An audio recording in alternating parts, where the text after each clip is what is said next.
قلبي عاملين ايه؟ النهارده نتغدى ايه يا حبايب قلبي؟ محتارين على الاكل هنتغدى ايه؟ كان عندي سمك في الفريزر قلت اطلعه النهارده اعمله معاكم الغدا بتاعي. والله لا بكابر ولا حاجه، سمك على قدي اهوت. سمك اهو كنت عيناه في الفريزر يا حبايب قلبي اهو. قلت اما اعمله معاكم النهارده، وهعمل رز صياديه بالبصل. رز صياديه بالبصل بنحبه مع السمك المقلي. معايا يا حبايب قلبي اهو كيلو سمك اهو مقلي اهو. عليهم ايه بقى؟ شويه كمون، شويه كزبره، شويه شطه، شويه ملح، فصين توم. هنقلب كل ده على بعضه. دي تمليحه السمك المقلي. دي تمليحه السمك المقلي يا حبايب قلبي اهو. وهنملحه قدامكم.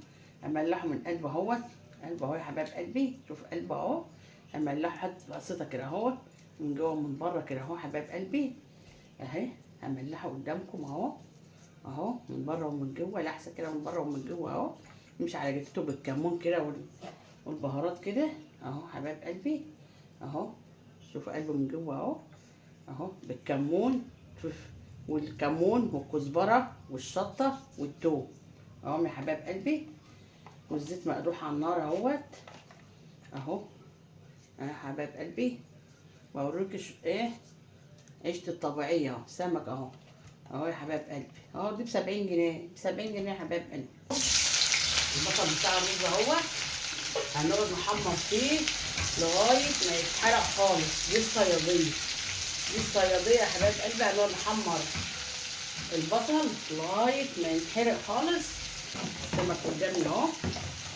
هنجيب السمك اهو وهنحطه في الدقيق اهو. ما شاء الله اهو اهو.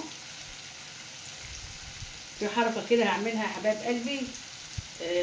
واحد الله يصلح حاله عرفنا عليها. واحد بيشتغل في مطعم او صاحب مطعم بيعمل السمك هناك بالطريقه دي، وعرفني الطريقه دي. قال لي قبل ما تحط السمكه في قلب الزيت وهي كده، عشان الزيت ما يشربش الدقيق، تقوم مبلقه في قلب الميه كده، حطها في قلب اهي. تغطسها في قلب الميه كده اهو، قلب الميه اهي، وتقوم حطها في الدقيق. ايه رايك يا حبايب قلبي الفكره دي؟ الله. غطسها في الميه اهي، اقفلي بطنها، امسكي بطنها وانتي بتغطسيها اهي في قلب الميه الزيت اهي اهي يا حبايب قلبي، علشان الزيت يبقى رايق وما يشربش الدقيق، ما يقعش فيه دقيق. بعد ما تسيبها في الدقيق تغطسها في الميه وتقوم منزلاها في قلب الزيت على طول. البصله على البوتاجاز اهي، هسيبها تتحروق خالص.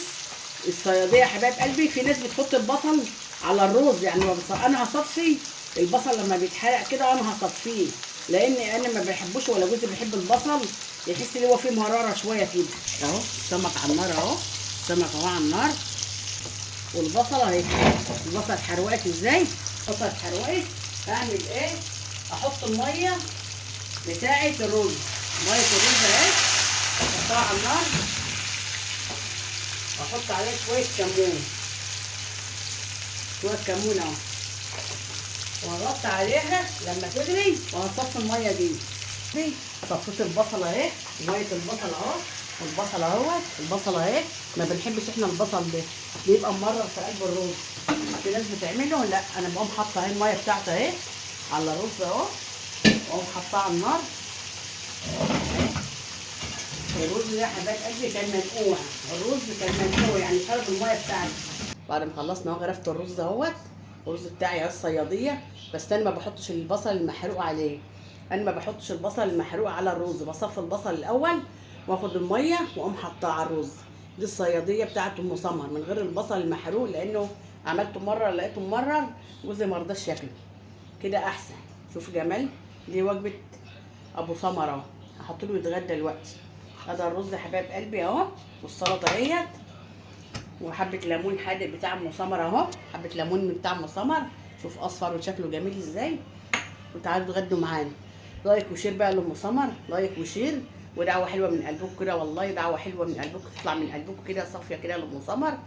واشوفكم في فيديو تاني جميل جديد، ومع الف سلامه حبايب قلبي.